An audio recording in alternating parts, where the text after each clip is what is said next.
Halo teman-teman, Assalamualaikum, selamat datang kembali di HC Suka Cerita. Di kesempatan kali ini, seperti biasa, aku akan bercerita tentang sejarah dan asal-usul suatu tempat. Langsung aja dengerin dan simak videonya sampai habis, sejarah dan asal-usul Aceh.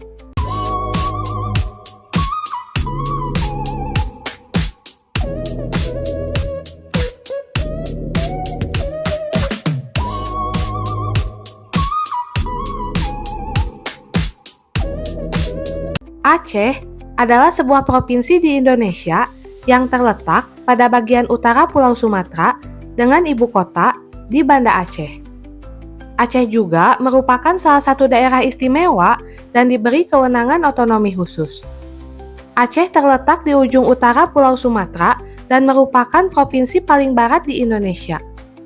Dalam sumber buku kronik Kerajaan Liang dan Kerajaan Sui di Tiongkok pernah disebutkan sekitar tahun 506 sampai 581 Masehi terdapat kerajaan Poli yang wilayah kekuasaannya meliputi Aceh Besar, sedangkan dalam negara Kertagama disebutkan sebagai kerajaan Lamuri yang dalam sumber sejarah Arab disebut dengan Lamkrek, Lamurik, Rami, Ramni, sedangkan dalam sumber sejarah Tiongkok lainnya disebut pula dengan nama Lanli, Lanwuli, atau Lanwoli, dengan pelabuhan laut bernama Ilamuri Desam sebagaimana juga pernah disinggahi dan ditulis oleh Marco Polo tahun 1292 asal Venesia dalam buku Perjalanan Pulang dari Tiongkok menuju ke Persia atau Iran.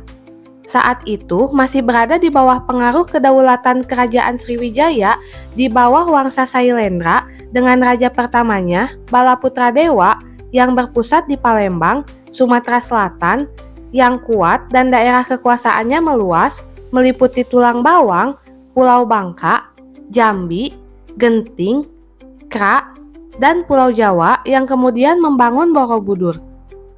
Ketika Kerajaan Sriwijaya sedang mencapai puncak kejayaannya dan kemakmurannya yang memainkan peran penentu dengan menetapkan pola perdagangan terdiri atas 3 lapisan, yakni pelabuhan dan pergudangan utama pada Palembang, sedangkan pelabuhan dan pergudangan subregional seperti Lamuri, Takuapa, Jambi, dan Lampung selanjutnya diikuti Sungsang serta beberapa pelabuhan kecil lainnya menggunakan alur Sungai Musi, di mana dalam hegemoni alur perdagangan ini, kerajaan mendapatkan upeti berkemakmuran ternyata mengundang kedatangannya ekspedisi armada dari Raja Rajendra Chola dari Chola India Selatan pada tahun 1025 dengan melakukan serangan kepada seluruh pelabuhan-pelabuhan di Sriwijaya termasuk Lamuri, Takuapa, yang dihancurkan secara sunyi seperti yang diriwayatkan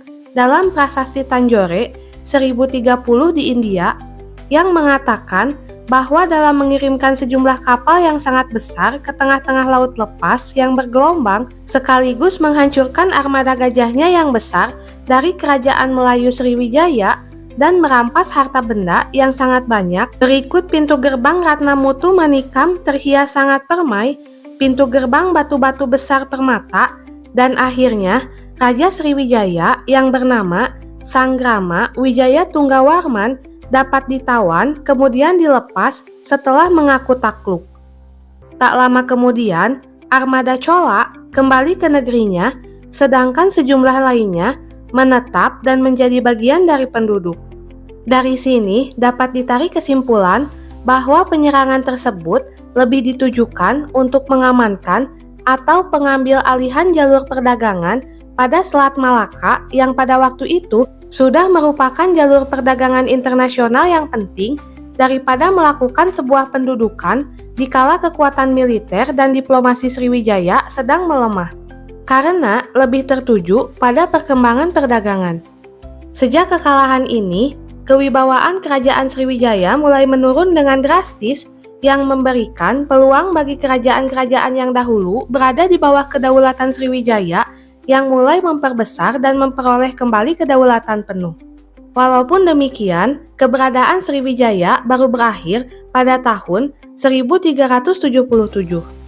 Kemudian, Aceh pada masa Kerajaan Samudra Pasai.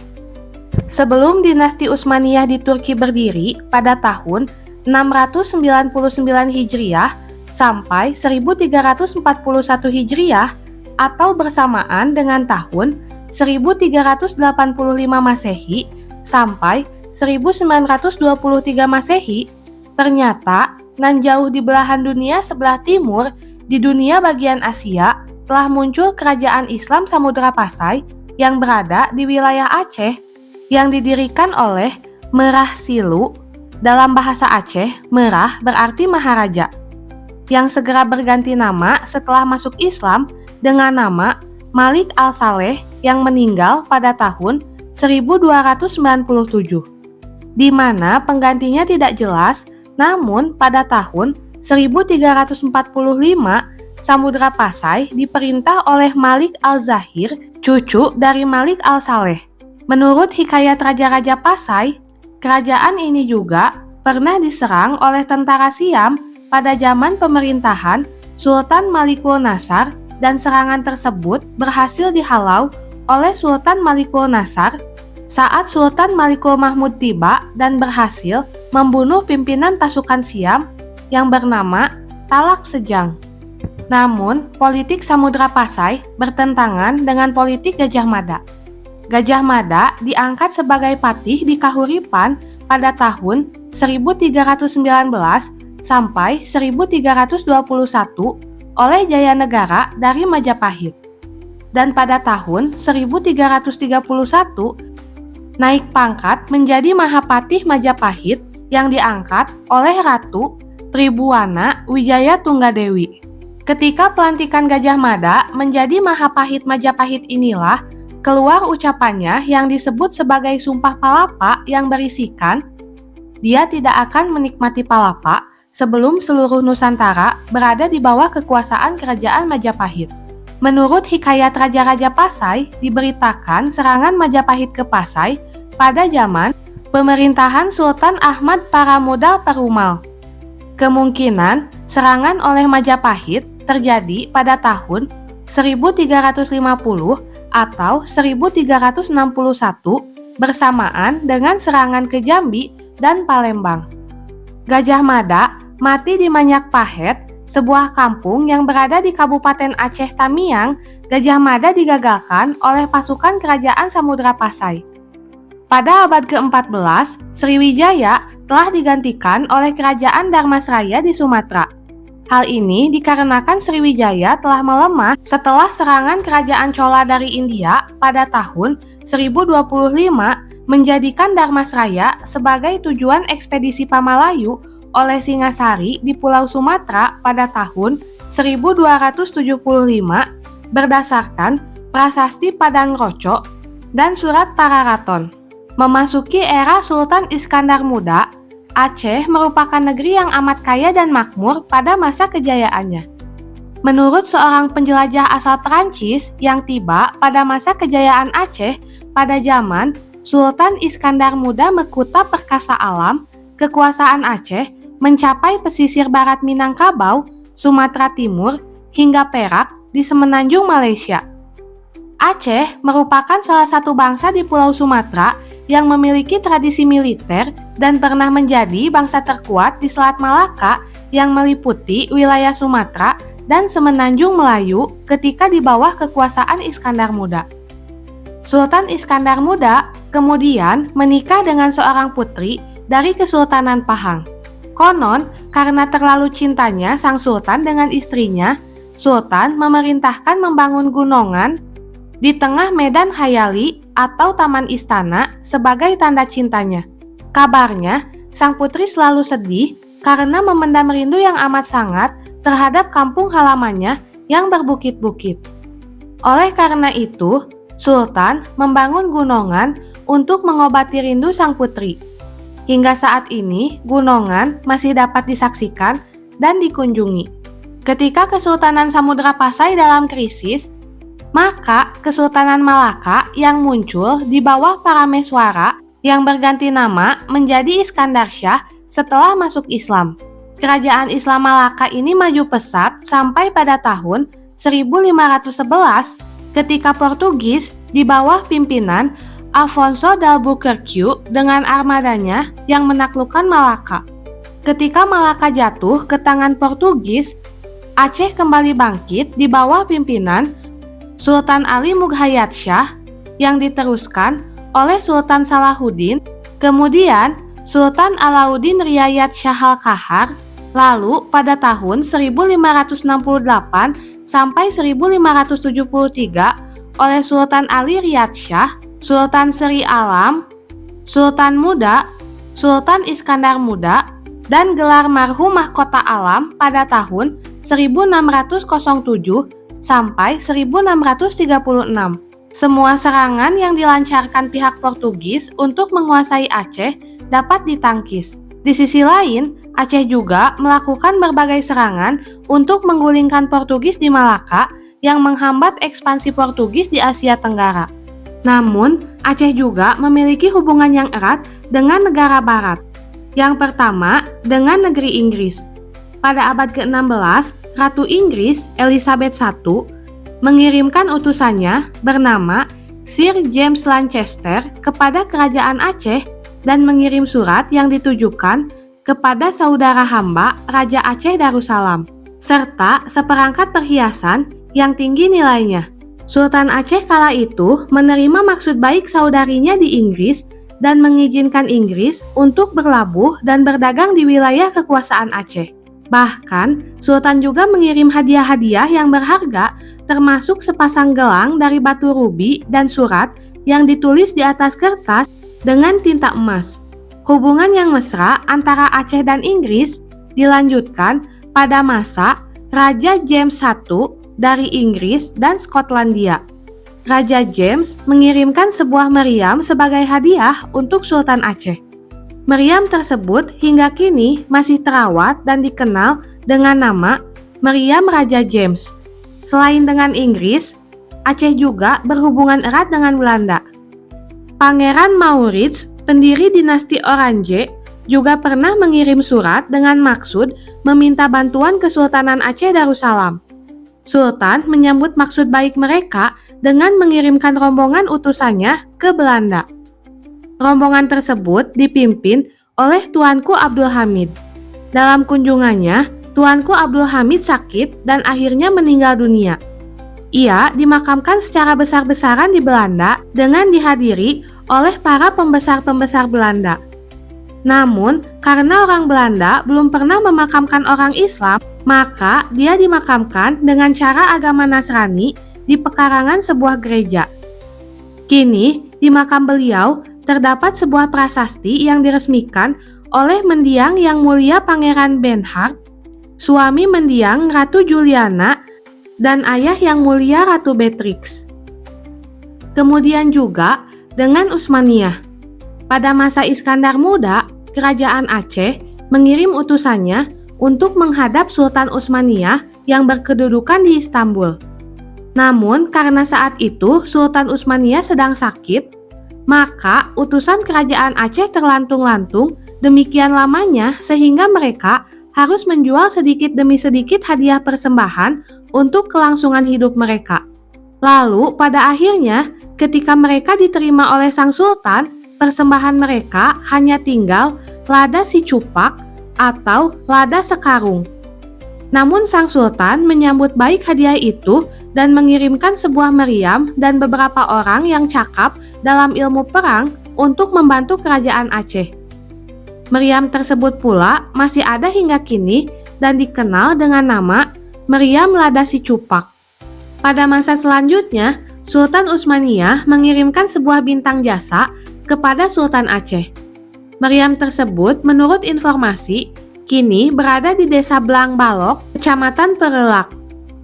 Pada tahun 1565, Kesultanan Turki Utsmani mengirimkan ekspedisi untuk membantu Kesultanan Aceh memerangi Portugis di Malaka. Ekspedisi ini merupakan kelanjutan dari pembicaraan utusan Aceh dengan Sultan Turki Utsmani, Sulaiman, pada tahun 1564. Ekspedisi Utsmani pertama dipimpin oleh Kurtoglu Hizi Reis yang terdiri dari 15 kapal dengan berbagai meriam artileri. Terakhir, hubungan Aceh dengan Perancis. Kerajaan Aceh juga menerima kunjungan utusan kerajaan Perancis. Utusan Raja Perancis tersebut semula bermaksud menghadiahkan sebuah cermin yang sangat berharga bagi Sultan Aceh. Namun dalam perjalanan, cermin tersebut pecah.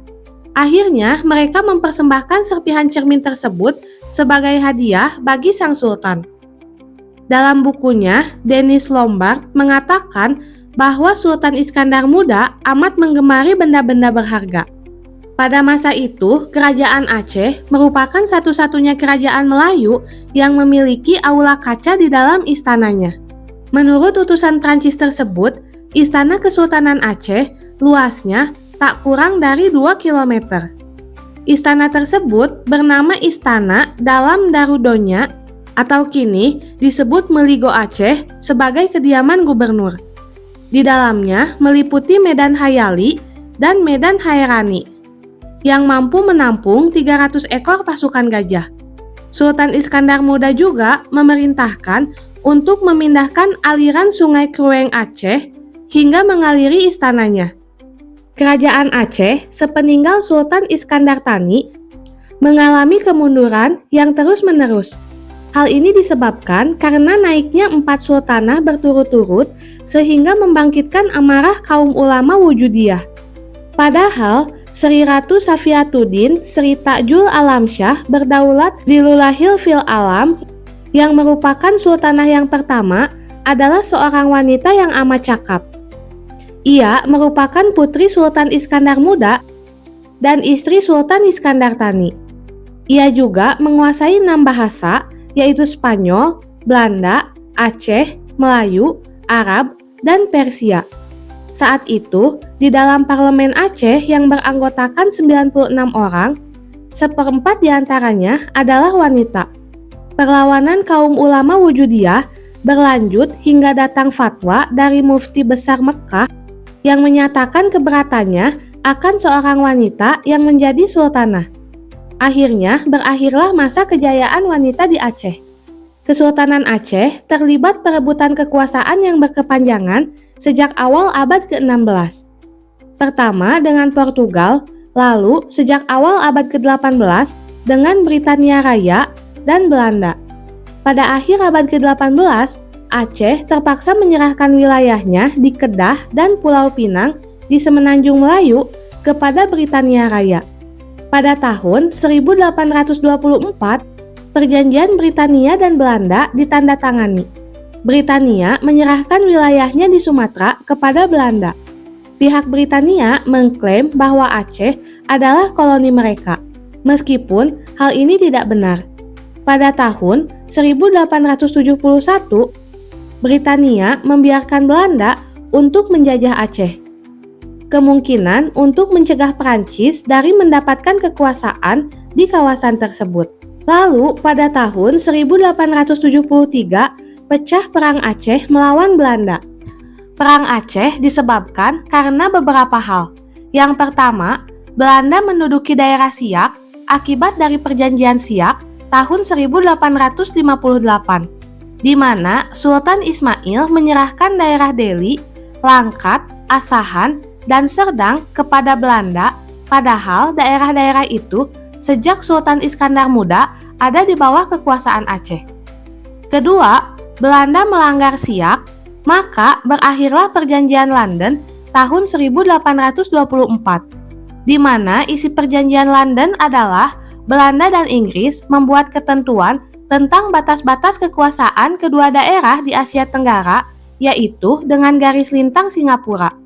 Keduanya mengakui kedaulatan Aceh. Ketiga, Aceh menuduh Belanda tidak menepati janjinya, sehingga kapal-kapal Belanda yang lewat di perairan Aceh ditenggelamkan. Perbuatan Aceh ini disetujui Inggris karena memang Belanda yang bersalah. Keempat, dibukanya terusan Suez oleh Ferdinand de Lesseps menyebabkan perairan Aceh menjadi sangat penting untuk lalu lintas perdagangan. Kelima, dibuatnya Perjanjian Sumatera tahun 1871 antara Inggris dan Belanda yang isinya Inggris memberikan kekuasaan kepada Belanda untuk mengambil tindakan di Aceh. Belanda harus menjaga keamanan lalu lintas di Selat Sumatera.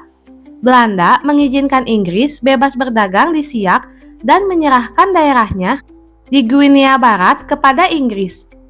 Keenam, akibat Perjanjian Sumatera, Aceh mengadakan hubungan diplomatik dengan konsul Amerika, Italia, Turki di Singapura dan mengirimkan utusan ke Turki pada tahun 1871. Ketujuh, akibat hubungan diplomatik Aceh dengan konsul Amerika, Italia, dan Turki di Singapura, Belanda menjadikan itu sebagai alasan untuk menyerang Aceh. Wakil Presiden Dewan Hindia, Frederik Nicolas Nieuwenhuizen, dengan 2 kapal perangnya datang ke Aceh dan meminta keterangan dari Sultan Mahmud Syah tentang apa yang sudah dibicarakan di Singapura itu. Tetapi Sultan Mahmud menolak untuk memberikan keterangan. Belanda menyatakan perang terhadap Aceh pada tanggal 26 Maret 1873 setelah melakukan beberapa ancaman diplomatik. Sebuah ekspedisi dengan 3.000 serdadu yang dipimpin Mayor Jenderal Johann Harmen Rudolf Kohler.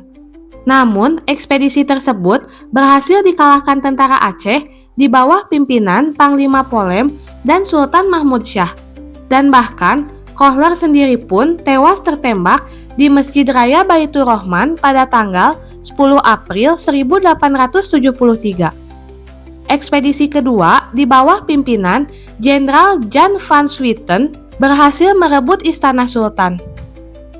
Ketika Sultan Mahmud Syah wafat pada tanggal 26 Januari 1874 digantikan oleh Tuanku Muhammad Daud yang dinobatkan sebagai Sultan Aceh di Masjid Indrapuri. Pada tanggal 13 Oktober 1880, pemerintah kolonial setelah berhasil menguasai istana menyatakan pada dunia bahwa Aceh telah ditaklukkan dan perang telah berakhir. Namun, pernyataan pemerintah Belanda ternyata salah besar. Perang Aceh terus berlanjut secara gerilya dan semangat fisabilillah terus berkobar di seluruh wilayah Aceh. Perang gerilya ini dilangsungkan sampai tahun 1942 menjelang kedatangan Jepang. Pada masa perang dengan Belanda, Kesultanan Aceh meminta bantuan kepada perwakilan Amerika Serikat di Singapura yang disinggahi Panglima Tibang Muhammad dalam perjalanannya menuju pelantikan Kaisar Napoleon III dari Perancis. Aceh juga mengirim Habib Abdurrahman Az-Zahir untuk meminta bantuan kepada Kesultanan Utsmaniyah. Namun, Turki Utsmani kala itu sedang menghadapi invasi Rusia yang mencaplok kawasannya seperti Uzbekistan dan lain-lain. Sedangkan Amerika Serikat menolak campur tangan dalam urusan Aceh dan Belanda. Perang kembali berkobar pada tahun 1883. Pasukan Belanda berusaha membebaskan para pelaut Britania Raya yang sedang ditawan di salah satu wilayah kekuasaan Kesultanan Aceh dan kemudian menyerang kawasan tersebut. Sultan Aceh menyerahkan para tawanan dan menerima bayaran yang cukup besar sebagai gantinya. Sementara itu, Menteri Perang Belanda, August Willem Philip Witzel, kembali menyatakan perang terbuka melawan Aceh. Belanda kali ini meminta bantuan para pemimpin setempat, di antaranya Teku Umar. Teku Umar diberi gelar Panglima Perang Besar dan pada 1 Januari 1894 bahkan menerima dana bantuan Belanda untuk membangun pasukannya. Ternyata 2 tahun kemudian, Teku Umar malah menyerang Belanda dengan pasukan baru tersebut. Dalam perang gerilya ini, Teku Umar bersama Panglima Polem dan Sultan terus tanpa pantang mundur. Tetapi pada tahun 1899, ketika terjadi serangan mendadak dari pihak Van der Dusen di Melaboh, Teku Umar gugur. Tetapi Cut Nyadin, istri Teku Umar, tampil menjadi komandan perang gerilya. Pada tahun 1892 dan 1893, pihak Belanda menganggap bahwa mereka telah gagal merebut Aceh. Dr. Christian Snoeck-Hurgronje, seorang ahli Islam dari Universitas Leiden yang telah berhasil mendapatkan kepercayaan dari banyak pemimpin Aceh, kemudian memberikan saran kepada Belanda agar serangan mereka diarahkan kepada para ulama, bukan kepada sultan. Saran ini ternyata berhasil. Dia menyamar selama 2 tahun di pedalaman Aceh untuk meneliti kemasyarakatan dan ketatanegaraan Aceh. Hasil kerjanya itu dibukukan dengan judul Rakyat Aceh atau The Acehers. Dalam buku itu disebutkan rahasia bagaimana untuk menaklukkan Aceh. Pada tahun 1898, Johannes Benedictus van Hersch dinyatakan sebagai gubernur Aceh pada tahun 1898 sampai 1904. Kemudian, Dr. Snoeck-Hurgronje diangkat sebagai penasihatnya dan bersama letnannya Hendrikus Collins merebut sebagian besar Aceh. Sultan Mahmud Daud Shah akhirnya terpaksa menyerahkan diri kepada Belanda pada tahun 1903 setelah 2 istrinya, anak, serta ibundanya terlebih dahulu ditangkap oleh Belanda. Belanda menggunakan strategi licik dengan menekan atau menangkap keluarga sultan atau pejuang Aceh untuk melemahkan perjuangan mereka. Setelah penyerahan diri sultan, perjuangan mempertahankan kedaulatan Aceh dilanjutkan oleh Tengku Cikditiro Muhammad Saman setelah mendapatkan mandat sebagai wali Nangro dari Sultan Mahmud Daud Shah sebelum menyerahkan diri. Strategi licik penculikan anggota keluarga pejuang atau tentara Aceh, misalnya Christoffel menculik permaisuri Sultan dan Tengku Putru. Van der Matin menawan putra Sultan Tuanku Ibrahim. Akibatnya, Sultan menyerah pada tanggal 5 Januari 1902 ke Sigli dan berdamai. Van der Matin dengan diam-diam menyergap Tangsel kembali.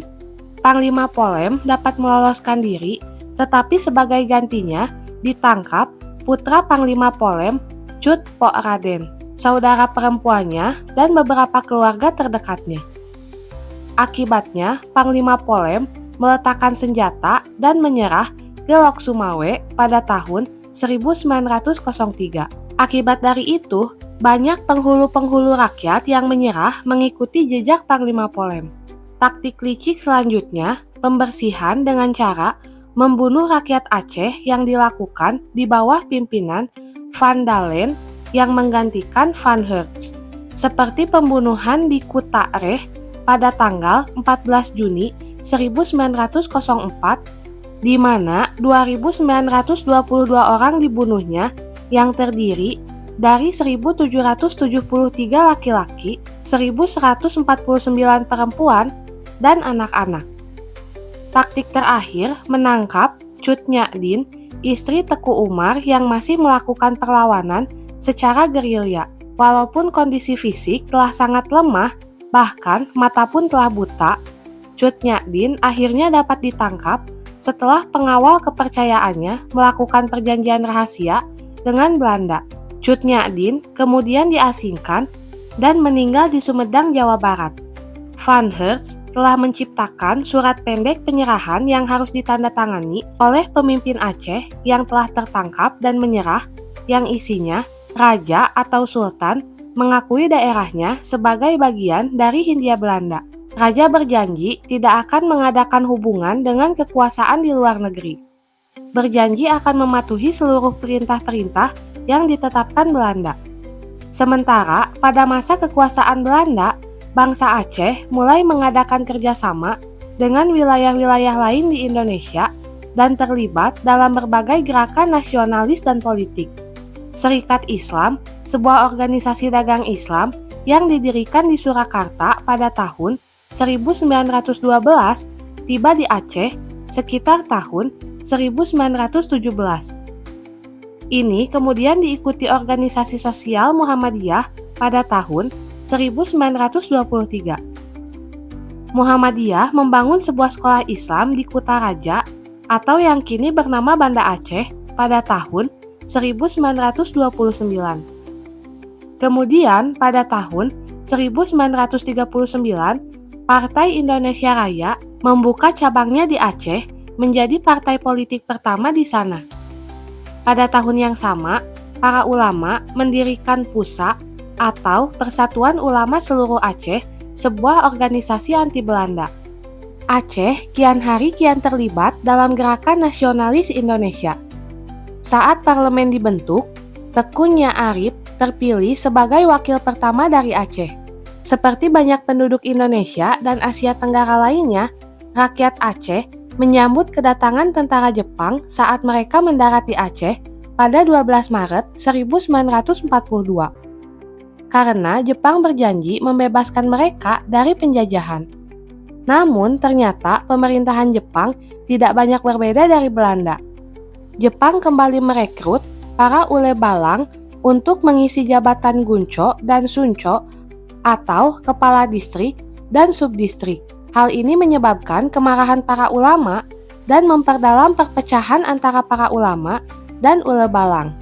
Pemberontakan terhadap Jepang pecah di beberapa daerah, termasuk di Bayu, dekat Lok Sumawe pada tahun 1942 yang dipimpin Tengku Abdul Jalil dan di Pandrah pada tahun 1944. 41 tahun kemudian, semenjak selesainya Perang Aceh, Indonesia diproklamasikan oleh Soekarno pada tanggal 17 Agustus 1945. Ternyata perjuangan untuk bebas dari cengkraman Belanda belum selesai. Sebelum Hubertus Johannes van Mook menciptakan negara-negara bonekanya yang tergabung dalam Republik Indonesia Serikat. Dan Aceh tidak termasuk salah satu negara bagian dari federal hasil ciptaan Van Mook yang meliputi seluruh Indonesia yang terdiri dari: pertama, Negara Republik Indonesia yang meliputi daerah status quo berdasarkan Perjanjian Renville. Kedua, Negara Indonesia Timur. Ketiga, Negara Pasundan termasuk Distrik Federal Jakarta. Keempat, Negara Jawa Timur. Kelima, Negara Madura. Keenam, Negara Sumatera Timur termasuk daerah status quo Asahan Selatan dan Labuhan Batu. Ketujuh, Negara Sumatera Selatan. Kedelapan, satuan-satuan kenegaraan yang tegak sendiri seperti Jawa Tengah, Bangka Belitung, Riau, Daerah Istimewa Kalimantan Barat, Dayak Besar, Daerah Banjar, Kalimantan Tenggara, dan Kalimantan Timur. Dan terakhir, daerah-daerah Indonesia selebihnya yang bukan daerah-daerah bagian. Aceh sebagai salah satu daerah yang oleh Soekarno dianggap status quo, kemudian dimasukkan ke dalam Republik Indonesia dengan cara meleburkan ke dalam Provinsi Sumatera Utara, sehingga Aceh termasuk juga ke dalam sistem Republik Indonesia Serikat. Yang terpilih menjadi Presiden RIS adalah Soekarno dalam sidang Dewan Pemilihan Presiden RIS pada tanggal 15–16 Desember 1949. Pada tanggal 17 Desember 1949, Presiden Soekarno dilantik menjadi Presiden Republik Indonesia Serikat. Sedangkan untuk jabatan Perdana Menteri diangkat Muhammad Hatta. Belanda di bawah Ratu Juliana, Perdana Menteri, Dr. Willem Drees, Menteri Seberang Lautan, Mr. Maan Sassen, dan kedua delegasi RIS Muhammad Hatta membubuhkan tanda tangannya pada naskah pengakuan kedaulatan RIS oleh Belanda dalam upacara pengakuan kedaulatan RIS pada tanggal 27 Desember 1949. Pada tanggal yang sama di Yogyakarta dilakukan penyerahan kedaulatan Republik Indonesia kepada RIS. Sedangkan di Jakarta pada hari yang sama, Sri Sultan Hamengkubuwono IX dan Wakil Tinggi Mahkota Antonius Hermanus Johannes Loving dalam suatu upacara bersama-sama membubuhkan tanda tangannya pada naskah penyerahan kedaulatan. Tanggal 8 Maret 1950, pemerintah Republik Indonesia Serikat dengan persetujuan parlemen dan senat dan Senat Republik Indonesia Serikat mengeluarkan Undang-Undang Darurat Nomor 11 Tahun 1950 tentang tata cara perubahan susunan kenegaraan Republik Indonesia Serikat. Berdasarkan Undang-Undang Darurat itu, beberapa negara bagian menggabungkan ke Republik Indonesia. Sehingga pada tanggal 5 April 1950 yang ditinggal hanya 3 negara bagian, yaitu Republik Indonesia, Negara Sumatera Timur, dan Negara Indonesia Timur. Pada tanggal 14 Agustus 1950, Parlemen dan Senat Republik Indonesia Serikat mengesahkan Rancangan Undang-Undang Dasar Sementara Negara Kesatuan Republik Indonesia hasil panitia bersama. Pada rapat gabungan Parlemen dan Senat Republik Indonesia pada tanggal 15 Agustus 1950, Presiden Republik Indonesia Serikat, Soekarno, membacakan piagam terbentuknya Negara Kesatuan Republik Indonesia. Pada hari itu juga, Presiden Soekarno kembali ke Jogja untuk menerima kembali jabatan sebagai Presiden Republik Indonesia dari pemangku sementara jabatan Presiden Republik Indonesia, Mr. Asaat. Oke teman-teman, itulah sejarah panjang tentang Aceh yang dapat aku sampaikan dalam video ini. Semoga cerita ini bermanfaat. Jangan lupa buat support terus channel ini dengan cara like, komen, share sebanyak-banyaknya, dan subscribe. Bye-bye!